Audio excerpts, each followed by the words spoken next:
স্মেশ সোনা মা পেল কৃষ্ণ কালী মায়ের সান্নিধ্য। কৃষ্ণ কালী মায়ের সঙ্গে দেখা করতে এলো সোনা মা এবং সখী।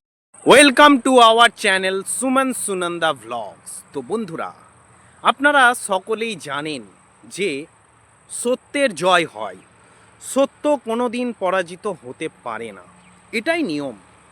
যারা ডুপ্লিসিটি করে তাদের পরাজয় নিশ্চিত। তো সোনামা তো যেতে পারতো, তো সোনামা তো যেতেই পারতো, তাই না? যেতে পারতো না? বেলেরার মন্দিরে যায়নি তো?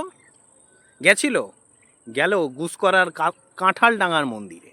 ঠিক আছে, তাহলে সঠিক প্লেসটা পেলো তবেই না সোনামা গেল তার জায়গাতে, কৃষ্ণ কালী মায়ের কাছে গেল, মানে সখীর সঙ্গে দেখা করতে গেল। আপনারা সকলেই জানেন যে এলাহাবাদ যেটা নাম ছিল বর্তমানে প্রয়াগরাজই বলা হয়, উত্তরপ্রদেশে রয়েছে, সেই জায়গায় কিন্তু তিন সখীর মিলন হচ্ছে, গঙ্গা, যমুনা, সরস্বতী। তেমনি সঠিক জায়গা না পেলে মিলন হয় না, হয় কি? তাহলে তো আপনার গঙ্গা নদী তো অনেক জায়গা দিয়ে বয়ে আসছে, প্রয়াগরাজেই কেন তিন সখীর মিলন হলো বলুন তো? এটা বলুন না, আপনারাই বলুন। ঠিক আছে, অন্য জায়গাতেও তো হতে পারত। তেমনি কৃষ্ণ কালী মা যে হ্যাচারি রোডে গেল, বেলেরার মন্দিরে গেল, সেইখানে কিন্তু সোনামা যায়নি, গেল কোথায়? কাঁঠালডাঙ্গায়। তাহলে কাঁঠালডাঙ্গা সেই রকমই প্রয়াগরাজের মতনই একটা এমন পবিত্র জায়গা যেখানে কিন্তু সোনা মায়ের সঙ্গে কৃষ্ণ কালী মা দু সখীর মিলন হলো। বুঝতে পেরেছেন বন্ধুরা? সত্যের জয় হয়, এইটাই নিয়ম। তো মঙ্গলা মা যেটা বলেছিল যে একসময় ভব্য দিব্য মন্দির হবে, হলো, বাস্তবে হলো, কিন্তু আপনারা না বলতে পারবেন না। এটা মাথায় রাখবেন। আমি প্রথম থেকে আছি কৃষ্ণ কালী মায়ের মন্দির নিয়ে। ঠিক আছে, তো কৃষ্ণ কালী মা কিন্তু আলটিমেটলি সাকসেসফুল হলোই হলো। ঠিক আছে, আর যারা বলছেন ঠকবাজ, চিটিংবাজ, দেখুন একটা কথা বলি, মা না ঠকবাজ না চিটিংবাজ, মা নিজে কিন্তু দণ্ডি কেটেছে কৃষ্ণ কালী মায়ের কাছে। মা নিজেকে ভগবান মনে করে না, মঙ্গলা মা নিজেকে ভগবান মনে করে না, নিজেকে কৃষ্ণ কালী মায়ের সেবায়েতই মনে করে, সেই জন্যই দণ্ডিটা কেটেছে। বুঝতে পেরেছেন? হ্যাঁ, সেবা করার দৌলতে কিছু হয়তো শক্তি সঞ্চিত হয়। আপনিও দেখবেন না, নাম জপ করবেন কৃষ্ণ কালী মায়ের, দেখবেন আপনারও মনের মধ্যে অনেক শান্তি বিরাজ করবে এবং অনেক শক্তি সঞ্চয় হবে। যে শক্তিকে আপনারা যদি ভালো কাজে লাগান, দেখবেন অনেক সময়, মানে অনেক দুঃখ দারিদ্রতা থেকে আপনারা কিন্তু মুক্তি পাবেন, অনেক কঠিন সমস্যা থেকে কিন্তু মুক্তি পাবেন। সেটাই কিন্তু মঙ্গলা মা করেছে। বুঝতে পেরেছেন? সেটাই মঙ্গলা মা করেছে। কি করেছে না, কৃষ্ণ কালী মায়ের নাম জপ, সঠিকভাবে সেবা যত্ন ইত্যাদি করেছেন এবং মা তাকে কৃপা করেছেন। সেই জন্য মঙ্গলা মা কিন্তু অনেক বড় শক্তি সঞ্চয় করেছে। ঠিক আছে, আর তার ফলেই কিন্তু কৃষ্ণ কালী মায়ের কৃপার ফলে মঙ্গলা মা অনেক ভক্তের সেবা করতে পারছেন। যদি আমি তর্কের খাতিরে ধরে নিই যে আজকে দেখুন কত বড় বড় সাধক যারা মায়ের সাধনা করে, ঠিক আছে, মায়ের শক্তিকে তারা কিন্তু ভক্তের মধ্যে বিলিয়ে দিতেন। ভগবানের তো একটা ভক্তের মাধ্যম চাই, একটা মাধ্যম চাই, সেই মাধ্যমে কিন্তু কাজ করেন, সেটা কিন্তু মঙ্গলা মাই ছিলেন। ঠিক আছে, আর একটা কথা বলি, আপনারা চিটিংবাজ, ফেক, অনেক কিছু বলেন, অনেক কিছু। তাহলে একটা জিনিস ভাবুন তো, বেলেরার মন্দিরটাতেই কেন সোনামা গেল না? সঠিক জায়গা ছিল না। ঠিক আছে, সঠিক জায়গা খুঁজতে টাইম লেগেছে। এবার আপনারা বলতে পারেন অনেকে যে সঠিক জায়গা যখন ছিল না, প্রথমেই তাহলে সঠিক জায়গাটা খুঁজে নিতে পারত না।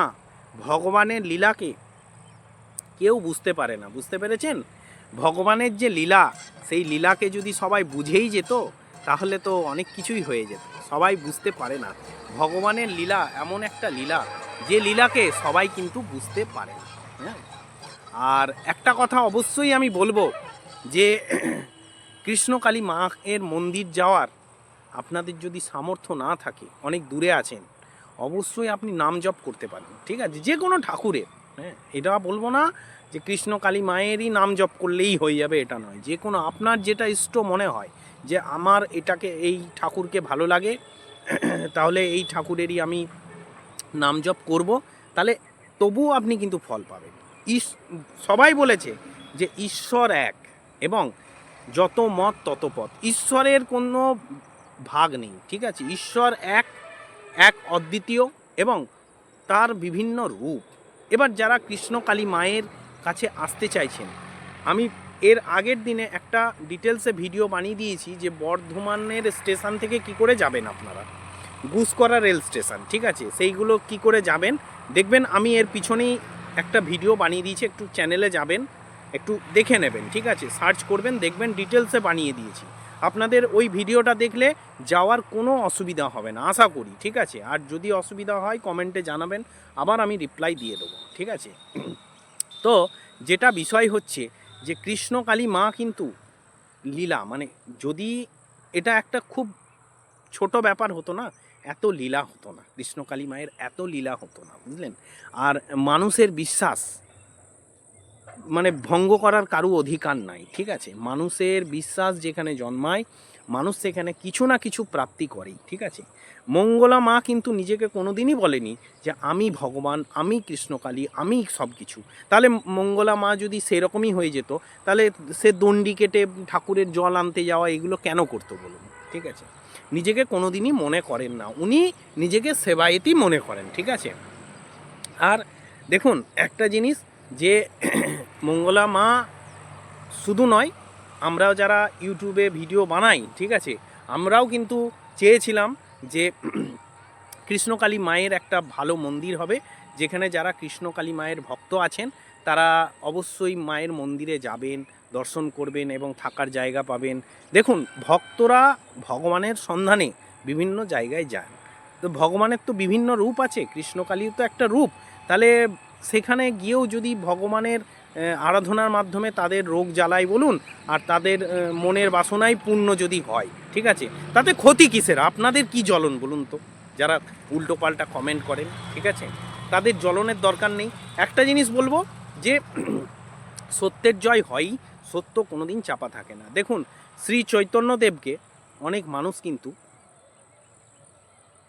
কলসির কানা দিয়ে মেরেছিল, জগাই নিতাই, ঠিক আছে, জগাই মাধাই যাদের বলে, হ্যাঁ হ্যাঁ, অপছন্দ করতো কীর্তন নিয়ে যখন বেরোতো, কিন্তু যখন আলটিমেটলি বুঝতে পারলো যে না এটার মধ্যে একটা ব্যাপার আছে, তখন কিন্তু জগাই মাদায়ও তাকে ভালোবাসতে শুরু করেছিল।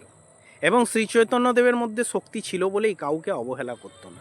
তেমনি মঙ্গলা মাও আমি দেখেছি যতটা, ঠিক আছে, যে কাউকে উনি অবহেলা করেন না, ঠিক আছে, কাউকে অবহেলা করেন না, সবাইকে শ্রদ্ধার সঙ্গে কথা বলেন, ভক্তি ভরে কথা বলেন। আর উনি দেখুন যা বলছেন, ঠিক আছে, আপনাদেরকে আমি একটা কথা বলবো যে আপনারা মায়ের মন্দিরে গিয়ে, ঠিক আছে, সেবা পুজো দিন, ঠিক আছে, মানুষকে কিন্তু টাকা পয়সা দেবেন না, ঠিক আছে। কোনো মানুষ যদি চায় টাকা পয়সা, যেখানেই খুশি, আমি কৃষ্ণকালী মায়ের মন্দিরের কথা বলছি না, যেখানেই, হ্যাঁ, কেউ যদি টাকা পয়সা চাই দেবেন না। আপনার যদি সামর্থ্য না থাকে, আপনি ঘরের এক কোণে আপনার যেটুকু জায়গা আছে আপনি ভক্তি ভরে ভগবানকে ডাকুন, দেখবেন আপনি কিন্তু সমস্যা থেকে উদ্ধার হতে পারবেন, ঠিক আছে। তবে একদিনে নয়, এটা কিন্তু ভগবানকে জানাতে হবে, ঠিক আছে। তো কৃষ্ণকালী মায়ের মন্দিরটা হলো, খুব ভালো লাগছে, আশা করি এই ভিডিওটা দেখে আপনাদেরও ভালো লাগবে, আপনাদেরকে দিলাম সন্ধান। তো আজকে ভিডিওটা এখানেই শেষ করছি বন্ধুরা, আগামী দিনে আরও ভালো ভালো ভিডিও নিয়ে আসবো। চ্যানেলটাকে সাবস্ক্রাইব করে রাখবেন, ভিডিওটাকে লাইক করবেন, দূর দূরে শেয়ার করে দেবেন, আর অবশ্যই কমেন্টে লিখবেন হর হর মহাদেব, জয় কৃষ্ণকালী মায়ের জয়। গুড বাই বন্ধুরা।